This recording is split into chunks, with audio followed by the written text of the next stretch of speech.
Welcome, my sisters and brothers, to this homily for the 12th Sunday in Ordinary Time. And now we plunge back into the centre of Luke's Gospel. This was where we left off a long time ago, before Lent and Easter. So several months have gone by, but we now move on from very close to where we left the last time. The last time we were with Luke, Jesus had called the 12 together and gave them power and authority over demons and to cure diseases. So he sent them out on the journey. After that, questions arose as to who he was, and Herod, the ruler, heard about it and got perplexed. And he got perplexed because some people were saying that John had been raised from the dead, John the Baptist, whom Herod had killed.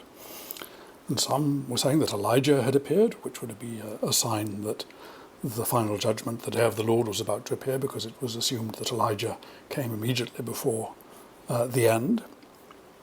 And by others, that one of the ancient prophets had arisen. But Herod said, well, John I beheaded, so in other words, it can't be him. Who is this about whom I hear such things? And he tried to see him. So there's if you like, there's a lot going on about Jesus' reputation in the wake of him sending out these disciples. And the fact that he sent out 12, standing in for the tribes of Israel, suggests that he's coming to fulfill something to do with Israel. So you can see why people would have thought the way they did. In other words, Jesus' messaging was getting across, that he was doing something about the ransoming or the restoring of ancient Israel. The messaging was coming across. So after that, the disciples, or now apostles, return and tell Jesus what had happened, and then there follows the feeding of the 5,000. And during this, Jesus enacts Moses, and he enacts Elisha, two other major prophets. So thus adding to the sense that people were going, now, who is this? What's he doing? There's a sign. There was definitely a Mosaic element to the sign, and definitely an Elishan element to the sign. And that was what the crowd were left with after this feeding, after the miraculous feeding. And it's at that stage, after the feeding of the 5,000, that we come to today's gospel. Jesus and the disciples have moved away from the area of the 5,000. Mark gives quite a complicated account of different boat crossings, but Luke resumes all that. And we have, so once, when Jesus was praying alone, and the translation says here, with only the disciples near him, to give the impression that that Jesus was in fact alone, whereas the Greek says, with only the disciples with him, suggesting that our notion of aloneness and their notion of aloneness were not the same. Alone could mean with other people around you, but not in a public form of prayer. So Jesus praying privately, meditating privately, with the disciples around, and without Jesus being bothered by that. But then he puts out this question to them. Who do the crowds say that I am? In other words, he wants to know how his messaging is going, whether they're getting across what he has been signing, what he's been creating signs of by sending out his disciples, by producing the feeding of the 5,000. What is being understood by this? And the disciples reply in a manner that's very similar to Herod, because they've clearly heard the same stories, the same rumours have been going around. They answered, some say John the Baptist, but others Elijah, and still others that one of the ancient prophets has arisen. So all well and good. There are the senses of the messaging going around. And strangely, Jesus doesn't seem to be concerned about that. And he says to them, "But who do you say that I am?" In other words, are you merely being amplifiers of the common voice, or are you filtering it somewhat? Are you understanding the message more clearly? And then Peter answers, "The Messiah of God, the Anointed One of God." Whereas in Mark's Gospel, just, "You are the Christ, you are the Messiah." Here it's the Messiah of God. In other words, taking Jesus completely outside the realm of the prophetic, of the purely prophetic. Now, and again, one wonders whether it wouldn't have been nicer if Peter wasn't such a blabbermouth and hadn't let some of the others answer first. But Peter notoriously jumps in. And of course, he gets it both absolutely right and absolutely wrong at the same time. Absolutely right, in that this is in fact what Jesus is. He has seen it. But with this, he risks the terrible, terrible misunderstanding. So Jesus sternly rebukes them and commands them not to say this to anyone. And here the translation says he sternly ordered and commanded them not to tell anyone, but the Greek is he rebuked them and said, "Do not say this to anyone." In other words, it's that particular phrase, "the Messiah of God," that he doesn't want them to say. Not because it isn't true, but because it produces too much risk of radical incomprehension with all the expectations that were around concerning the coming of the Davidic high priestly royal figure that was expected. To have announced it beforehand would be a great expectation. So the title doesn't help. It's the content that is the important thing. So this is how Jesus says, effectively, listen, it's not the title, it's the content that matters here. And the content is going to be this: the Son of Man must undergo, that's the whole of this project, which has been told in the prophets, implies the Son of Man undergoing great suffering and being rejected by the elders, chief priests, and scribes. The elders, that's the political elite. These are amongst the Jewish people. The chief priests, that's the priestly elite, obviously, and the scribes, that's the intellectual elite. In other words, the messiahdom that Jesus was the Holy One of God would be bitterly contested both by the political, the religious, and the intellectual authorities. They would find very good reason to say that's not who he was. So, in other words, the type of Messiah that I will not be available until all that has happened, and on the third day be raised. So, the Hebraism, sometime shortly after, be raised. But it's quite clear here that Jesus is referring to prophecies, like, for instance, the one which is our first reading, the rather beautiful one from Zechariah, about they shall gaze on him whom they shall have pierced and be covered with a spirit of compassion, but also famously the Isaiah servant songs, the references to the Son of Man in Ezekiel and in Daniel.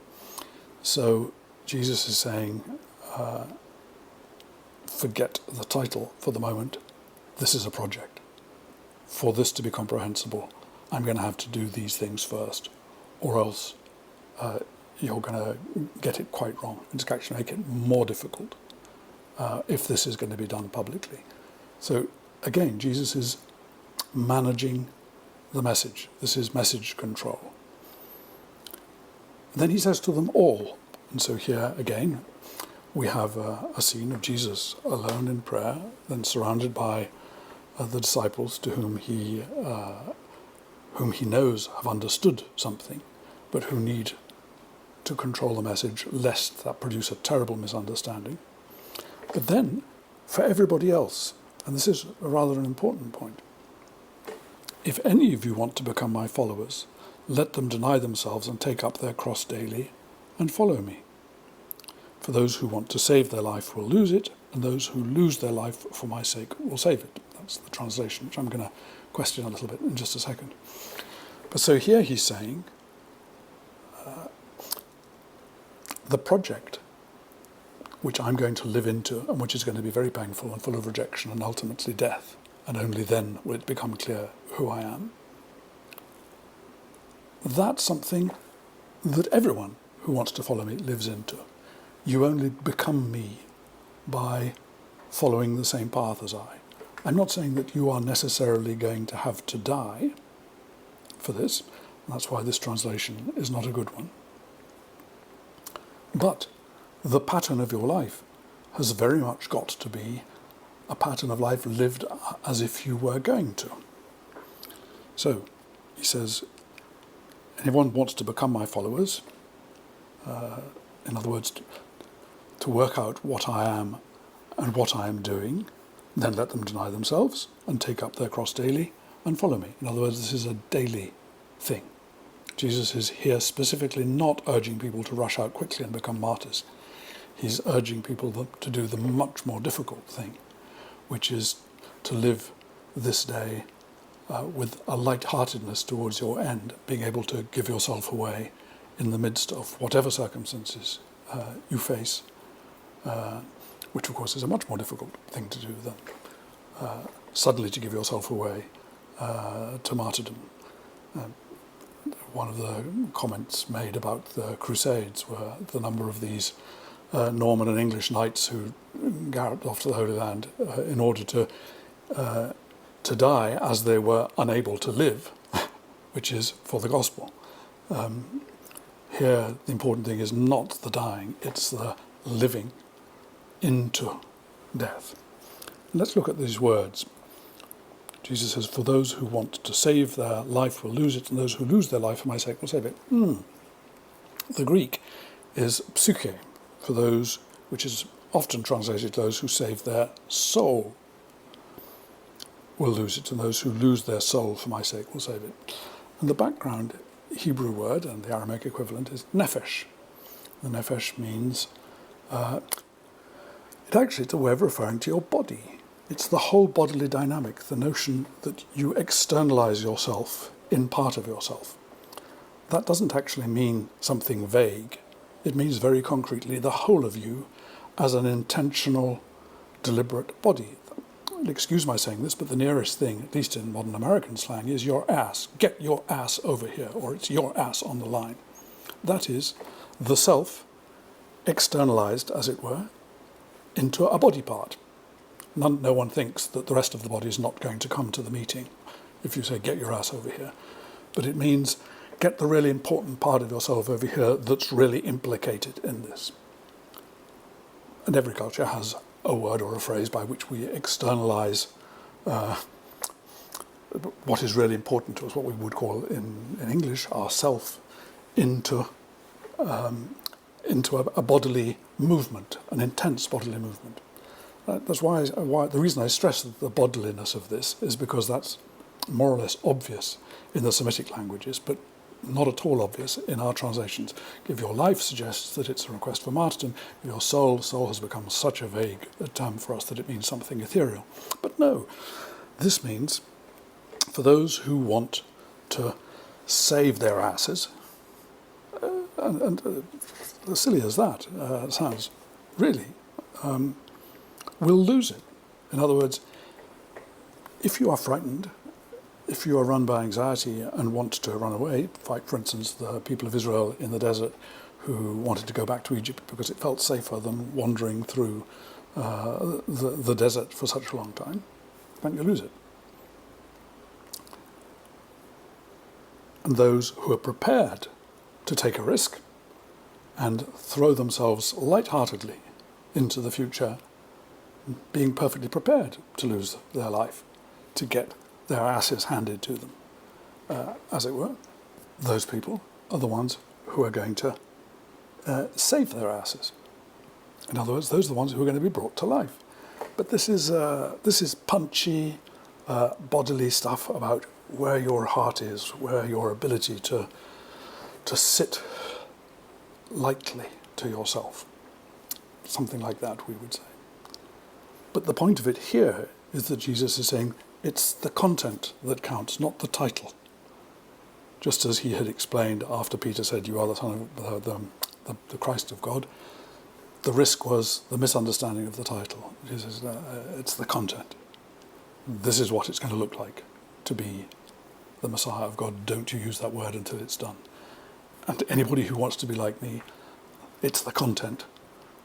It's the being able to sit loosely to yourself, give yourself away, live an oblation the whole time. That's the only thing that's going to make you like me, that's going to make me alive in you. So this is quite strong stuff, quite stern stuff. But Jesus is engaging in strong message control here. And we are, I hope, are learning